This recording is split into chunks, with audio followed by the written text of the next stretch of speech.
नमस्कार, the daily show में आपका स्वागत है। मैं हूं मुकेश कुमार। दोस्तों, पहलगाम के हमले ने कई बड़े सवाल खड़े कर दिए हैं। सबसे बड़ा सवाल तो यही है कि आखिरकार ये हमला हुआ क्यों और कैसे हो गया? कैसे जम्मू कश्मीर, जो कि दुनिया में सबसे ज़्यादा सैन्य बल की तैनाती वाला इलाका माना जाता है, वहाँ पर आतंकवादी इतनी आसानी से आते हैं, हमला करते हैं, 26 लोगों को मौत के घाट उतार देते हैं और बीसियों को घायल करके निकल जाते हैं सही सलामत। ये कैसे हो गया? 20 मिनट तक वो वहाँ पर रहते हैं और हमारे सुरक्षा बल वहाँ कहीं नज़र भी नहीं आते हैं। ऐसा क्यों है कि पर्यटक, जहाँ 2000 से ज़्यादा पर्यटक थे, वहाँ पर कोई सुरक्षा बल की उपस्थिति नहीं थी? ये लापरवाही थी या फिर ओवर कॉन्फिडेंस कि अब सब कुछ ठीक हो गया है? सरकार बार-बार दावे करती है कि वहाँ अब अमन कायम हो गया है और अब किसी बात की चिंता नहीं है। दूसरी बात ये है, दूसरा बड़ा सवाल ये है कि आखिरकार हमारी खुफिया एजेंसियाँ क्या करती हैं? क्या कर रही हैं? हमारा खुफिया तंत्र बार-बार क्यों फेल होता है? इस बार भी उसे कोई खबर क्यों नहीं मिली? इस तरह की सूचनाएँ उसके पास क्यों नहीं आती हैं? तो ये 2 बड़े सवाल हैं, जो पहलगाम के हमले से उठे हैं और इसी पर हम बात करने जा रहे हैं। हमारे साथ जाने-माने सुरक्षा विशेषज्ञ और retired major general Dilawar Singh ji हैं। उनका स्वागत है, कार्यक्रम में आपका स्वागत है दिलावर जी। मेरा पहला सवाल आपसे यही है कि इस हमले को आप सुरक्षा की दृष्टि से कैसे देखते हैं? क्या आपको लगता है कि लापरवाही हुई है? जो इतने पैमाने पर इतनी बड़ी संख्या में वहाँ पर्यटक जा रहे थे, उन्हें सुरक्षा नहीं दी गई? नमस्कार, आपके दर्शकों को जय हिंद। ये मेरे ख्याल से तीसरा या चौथा बहुत बड़ा अटैक जो जम्मू कश्मीर में कभी हुए हैं इतिहास के अंदर, वो है। इतने बड़े पैमाने के ऊपर, इतने बड़े स्केल के ऊपर आतंकवादी घटना एक बहुत ही दर्ददायक भी है और बहुत ज़्यादा एक विवेचना के लिए उपयुक्त विषय भी है। इतने लोगों का मर जाना, 28-30 लोगों का मर जाना और बहुत से लोगों का घायल हो जाना, और उसके बाद आतंकवादियों का वहां से गायब होने में सफल हो जाना एक अच्छी बात नहीं है। अब रही बात ये क्यों हुआ, कैसे हुआ, इसमें एक दो चीजें जो मेरे सामने नजर आती हैं वो ये हैं कि एक तो जो पाकिस्तान के सेना के सेनापति हैं आसिम मुनीर साहब, उनकी जो स्टेटमेंट है उसमें और इस हमले के अंदर जो है कुछ लिंक हमें साफ नजर आता है। काफी दिनों से इस तरह की बातचीत किसी सेना प्रमुख ने पाकिस्तान से नहीं की थी। अब ये पहली बार इनके आने के बाद इस तरह की बातचीत की गई है और ये घटना हुई है। टीआरएफ ने इसकी जिम्मेवारी ली है। टीआरएफ हो या एलईटी हो, बात एक ही है। उनका नाम कोई भी वो बदली कर लें, लेकिन वो संगठन वही है जिसको क्या वहां। क्या पाकिस्तानी सेना के चीफ ने जो स्टेटमेंट दिया, उसको भारत को एक वार्निंग सिग्नल की तरह नहीं लेना चाहिए था?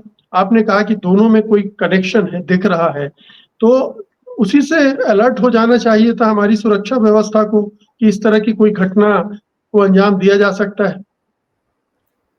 इस बारे में जब हम बात करते हैं तो सारी चीज़ों को मद्देनजर रख के हम जब देखते हैं तो शायद हमारी जो अपनी सिक्योरिटी फोर्सेस की जो भी जॉइंट सिक्योरिटी फोर्सेस की मीटिंग हुई होगी लास्ट में, और जो कुछ शायद सीरीज में चल रही हैं, मुझे ऐसा अंदाजा लगता है कि शायद इसका आंकलन करते वक्त कहीं थोड़ी बहुत उसको हमने डाइल्यूटेड करके देखा है या डाइल्यूटेड हो गई है, कुछ ना कुछ जरूर है।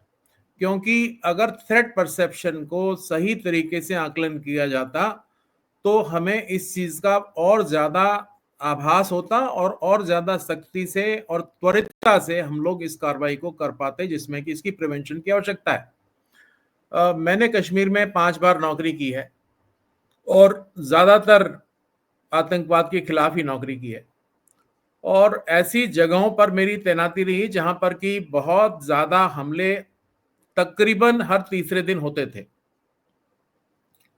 लेकिन कुछ ईश्वर का आशीर्वाद कहिए या देशवासियों का आशीर्वाद कहिए कि मेरा समय ऐसा निकला जिसमें कि हमें वहां पे बहुत कम, क्या मतलब 0% के करीब हमने वहां आतंकवाद के हमले होने दिए या हुए।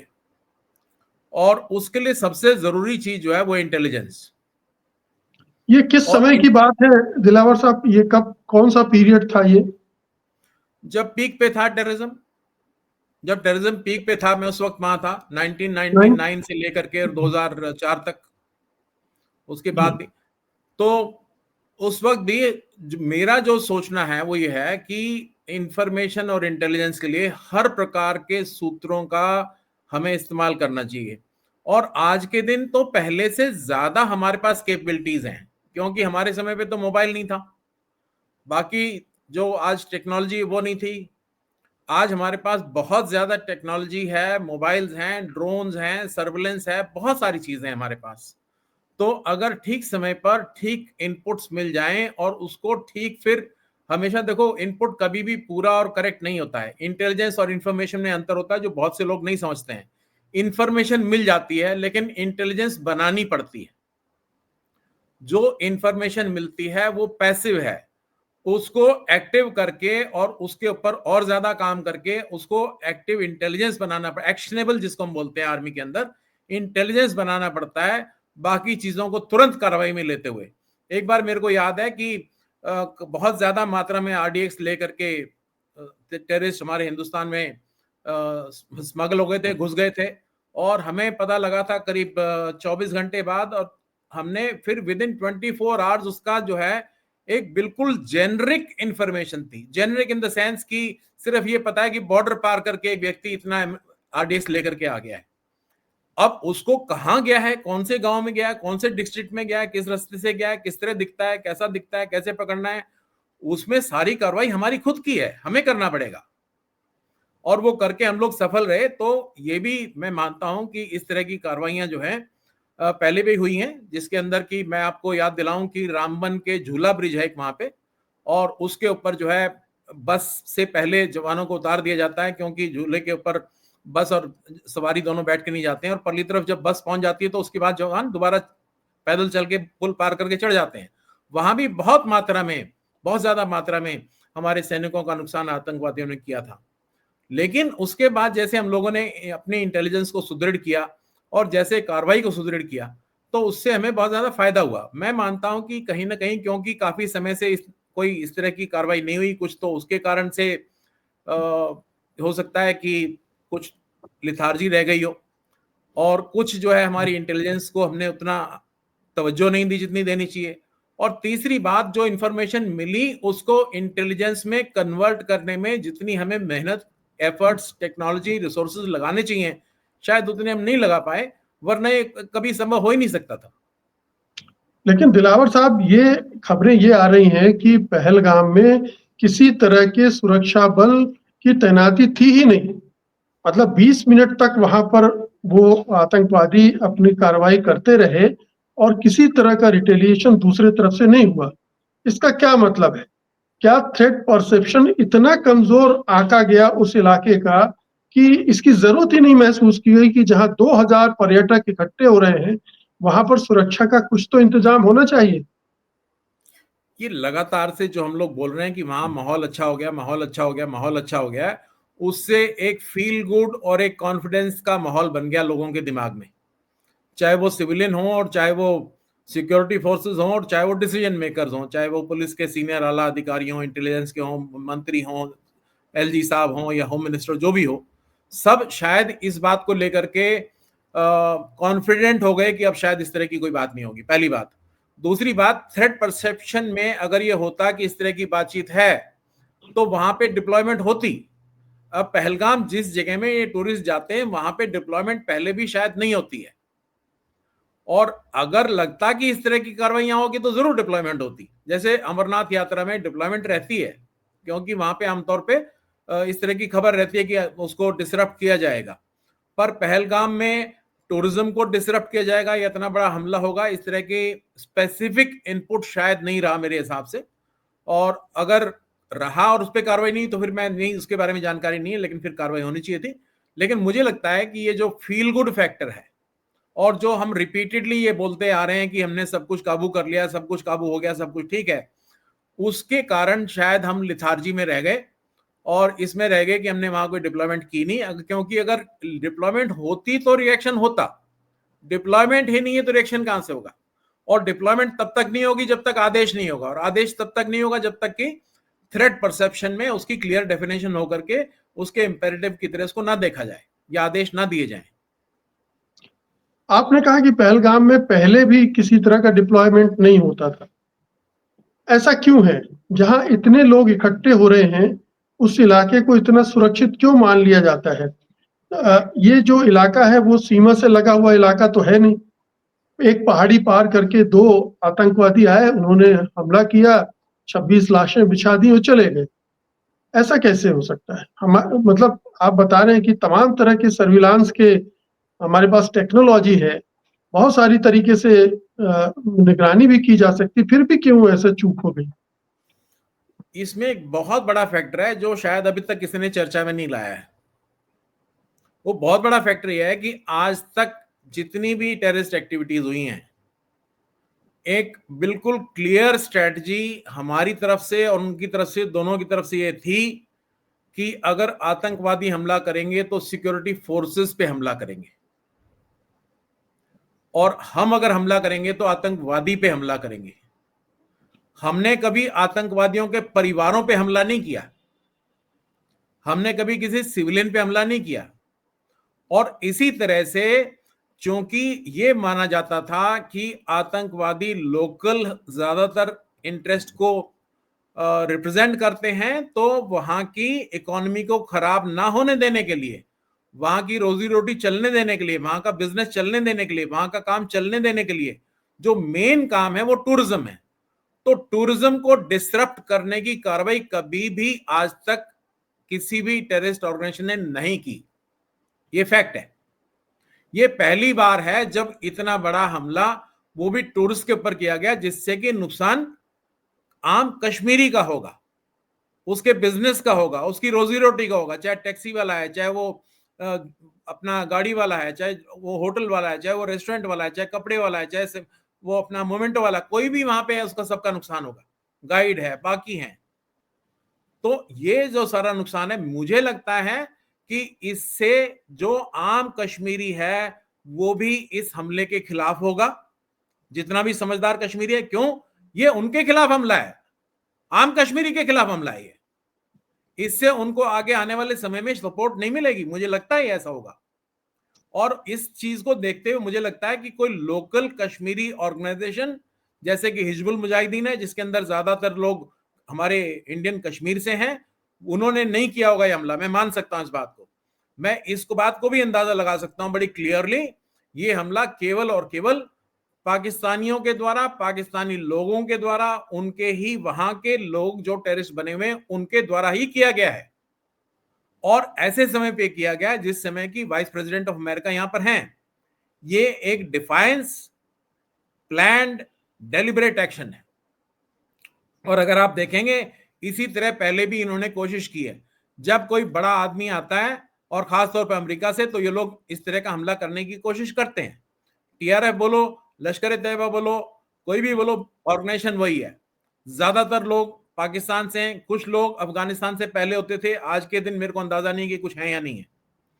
लेकिन ये 100% कार्रवाई उन लोगों की है जो पाकिस्तान के रहने वाले हैं, लश्कर तैयबा के अंदर हैं, और यहां आकर के उन्होंने हमको, अमेरिका को, कश्मीर को, पूरे हिंदुस्तान को एक मैसेज देने की, एक आतंक फैलाने की कार्रवाई की है। इसका कोई भी आदमी साथ नहीं देगा। इतने सारे देश हैं जिन्होंने इसके बारे में ऑलरेडी इंडिया को सपोर्ट किया है, इसको कंडेम किया है, छोड़ के 2 देशों को, एक पाकिस्तान और एक चाइना। पाकिस्तान की बात हम समझ सकते हैं कि उन्होंने क्यों नहीं किया, उनके लोग हैं, उन्होंने नहीं किया है। लेकिन चाइना ने अब तक क्यों नहीं इसके खिलाफ कंडेम किया इसको, ये बात थोड़ी समझने में नहीं आती है, बात थोड़ी कंसर्न पैदा करती है। और टेररिस्ट के खिलाफ, जैसा मैंने कहा, ये पहला बड़ा हमला है, और ये आज तक हमारी स्ट्रेटजी के अंदर या टेररिस्ट स्ट्रेटजी के अंदर नहीं था। ये एक बिल्कुल नया मोड़ है आतंक का कश्मीर के अंदर। क्या नया मोड़ आतंक का इसलिए भी है कि जो वीडियो फुटेज आए हैं उसमें ये बताया जा रहा है कि आतंकवादियों ने पूछा, हिंदू हो क्या? मतलब हिंदू मुस्लिम की पहचान करके भी उन्होंने अटैक किया। हालांकि इस हमले में एक मुस्लिम भी मारा गया है और एक ईसाई भी मारा गया है। लेकिन क्या ये आइडिया इसके पीछे ये भी था कि न केवल ये आतंक का एक माहौल बनाया जाए, बल्कि देश के दूसरे हिस्सों में भी हिंदू मुसलमान का जो नैरेटिव चल रहा है उसको मजबूत किया जाए, टकराव पैदा किया जाए, दंगे भड़काए जाएं? देखिए जी, मैं ये बात मानता हूं कि ये जो कह रहे हैं लोग कि पूछ के मारा गया, मुझे इस बात पे विश्वास होना थोड़ा मुश्किल लगता है, क्योंकि जब आतंकवादी गोलियां चला रहा होता है, उसको भी पता होता है कि हो सकता है मेरे खिलाफ भी गोली कहीं से चल जाए। हालांकि उन्होंने रेकी की होगी और वहां कुछ नहीं देखा होगा, लेकिन फिर भी कोई गारंटी तो नहीं है। तो जब भी आतंकवादी, जितना मेरा एक्सपीरियंस है, जितना मैंने देखा है, और मैंने बहुत देखा है, क्योंकि शायद मुझे कहना नहीं चाहिए टेलीविजन के ऊपर, मैंने बहुत ज्यादा काउंटर टेररिस्ट ऑपरेशन किए हैं, लेकिन कभी भी इस तरह की कार्रवाई नहीं होती कि कोई पूछ के या सोच के या अंदाजा लगा करके करेगा कि इसी आदमी को मारना है। उसका एम होता है ज्यादा से ज्यादा कैजुअलिटी करना, मैक्सिमम कैजुअलिटी करना, और जल्दी से जल्दी करना, और उसके बाद वहां से भाग जाना, ताकि जान भी बच जाए, मैक्सिमम कैजुअलिटी भी हो जाए। इसके अंदर आर्मी के, नेवी के, एयरफोर्स के, पुलिस के, इजराइल के, इटली के, बाकी के बहुत जगहों से लोग आए हुए थे जिनका नुकसान हुआ है, जो मारे गए हैं बीच के अंदर। और ये कोई समझदारी वाली बात नहीं है, और ये बिल्कुल क्लियर, अगर ऐसे सोच के मार रहे होते तो मुझे लगता है कि फिर वो बाकियों को भी सोचते कि किसको मारना है, किसको नहीं मारना है। ठीक तो बात। ये बात को मैं नहीं इतनी तवज्जो देता हूं कि किसी ने पूछ के मारा होगा, या कहीं सोशल मीडिया पे किसी ने कहा पैंट उतार के देख के मारा। ये सब बातें जो हैं कोई छोटे फ्रिंज एलिमेंट करते हैं, मैं उस बात में नहीं जाना चाहता हूं।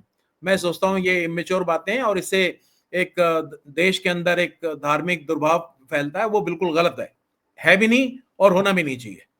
और मैक्सिमम तो sir, casualty is the only aim of the terrorist. तो दो चीजें साफ हैं। एक, इंटेलिजेंस का फेलियर है। दूसरा ये कि सुरक्षा या सिक्योरिटी थ्रेट जो है उसका असेसमेंट सही नहीं हुआ। दोनों स्तरों पर हमारा सुरक्षा तंत्र, हमारी सरकार चूक गई। दो नहीं है ना, एक ही हुआ ना ये तो, क्योंकि थ्रेट परसेप्शन पे ही बेस्ड है दूसरी बात तो, और थ्रेट जी। परसेप्शन इंटेलिजेंस पे बेस्ड है, और इंटेलिजेंस दो चीजों पे बेस्ड है कि इंफॉर्मेशन सही आई या नहीं आई, और उसको फिर अगर कुछ भी इनपुट्स आए तो उसको हमने एक्टिव करने की कोशिश, या उसको वैलिडेट करने की, वेट करने की, और पुख्ता करने की कोशिश की या नहीं की। उसमें थोड़ी कमी जरूर लगती है, वो शायद सबको ही लगती है।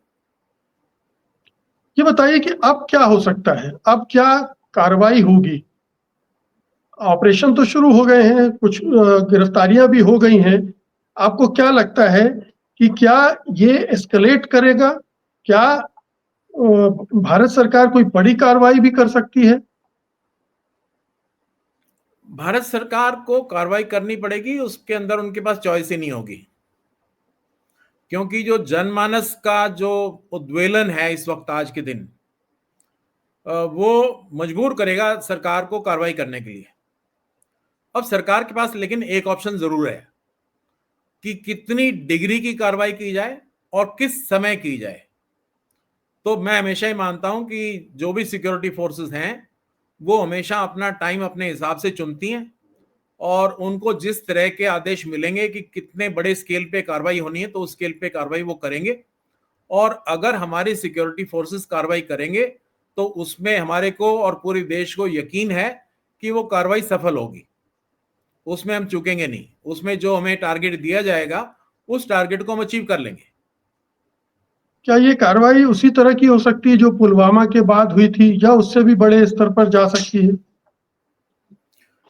मैं कभी भी किसी भी कार्रवाई को पहली किसी कार्रवाई के साथ कभी कंपेयर नहीं करता हूं, क्योंकि every situation in case of terrorism and in case of conflict is a new situation, and every new situation demands a new response.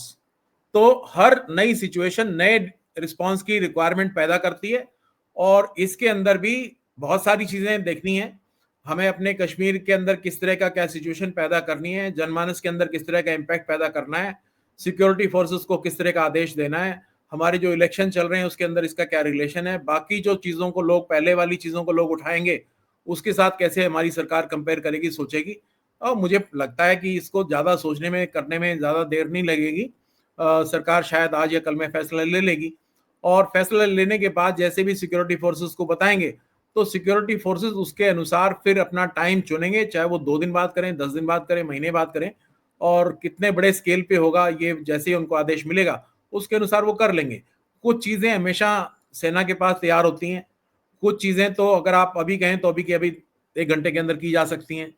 कुछ चीजों पे ऐसा है कि थोड़ी बहुत तैयारी करनी पड़ती है, कुछ पे रिहर्सल करनी पड़ती है। तो वो जैसे जैसे कार्रवाइयां होंगी, जो त्वरित कार्रवाइयां होंगी वो त्वरित कर दी जाएंगी, जो थोड़ी बहुत देर में करनी होंगी वो थोड़ी बहुत देर में हो जाएंगी, और जो बड़ा एक्शन है या सोचा समझा एक्शन है वो जिस जिस हिसाब से मुनासिब समय होगा तो उसके अनुसार वो हमारी सिक्योरिटी फोर्सेस बड़े आराम से कर लेंगी और अपने मिशन में कामयाब हो जाएंगी। मुझे यकीन भी है और मेरा विश्वास भी है और मेरी बेस्ट विशेस भी हैं। क्या आपको ये आशंका दिखती है कि पीओके में घुस जाए हमारी सेना, एयर स्ट्राइक हो जाए, या जंग तक भी बात जा सकती है इस बार? मैं ये मानता हूं कि आज का समय ऐसा है कि हमें बहुत सारी ऐसी कार्रवाइयां हम कर सकते हैं जो बगैर जंग के करें। मैं इंटेलिजेंट वॉरफेयर का हामी हूं, मैं स्मार्ट वॉरफेयर का हामी हूं, लेकिन सरकार जैसा भी फैसला करेगी वो उचित होगा और हम सबको उनका उस चीज के लिए समर्थन करना है वो हम करेंगे।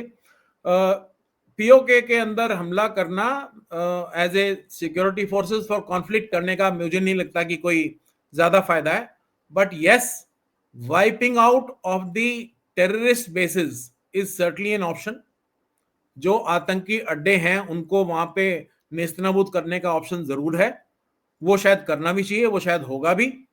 और लेकिन आपको ये भी देखना पड़ेगा कि आज अगर हम बात कर रहे हैं यहाँ पे कि ऐसा करना चाहिए, तो क्या वो वहां बैठे रहेंगे? वो भी वहां से चले जाएंगे। तो सिर्फ मिट्टी में बम मारने से तो कोई फायदा नहीं है। तो सेना को अपना टारगेट इस तरह चुनना पड़ेगा कि जिस वक्त वहां पे हम ज्यादा से ज्यादा नुकसान उनका कर पाए। दूसरी एक और बड़ी चीज मैं कहना चाहता हूं, और वो बड़ी चीज मैं कहना चाहता हूं कि आज से कुछ साल पहले आर्मी ने एक बहुत बड़ा मिशन चलाया था जिसमें हम चुन चुन के बड़े आतंकवादी कमांडरों को मार रहे थे। फिर वो बीच में आके कहीं उस तरह की खबरें आनी बंद हो गई। वो किस वक्त किस कारण से हुई मुझे नहीं पता, लेकिन अब समय है और हमारे पास ये काबिलियत है कि हम वहां के जो बड़े कमांडर हैं, जो कर्ता धर्ता हैं, उनसे निपट लें। और उनसे अगर हम निपट लें और टेररिस्ट बेसिस को हम बर्बाद कर दें, तो मेरे ख्याल से हमारा एम अचीव हो जाएगा।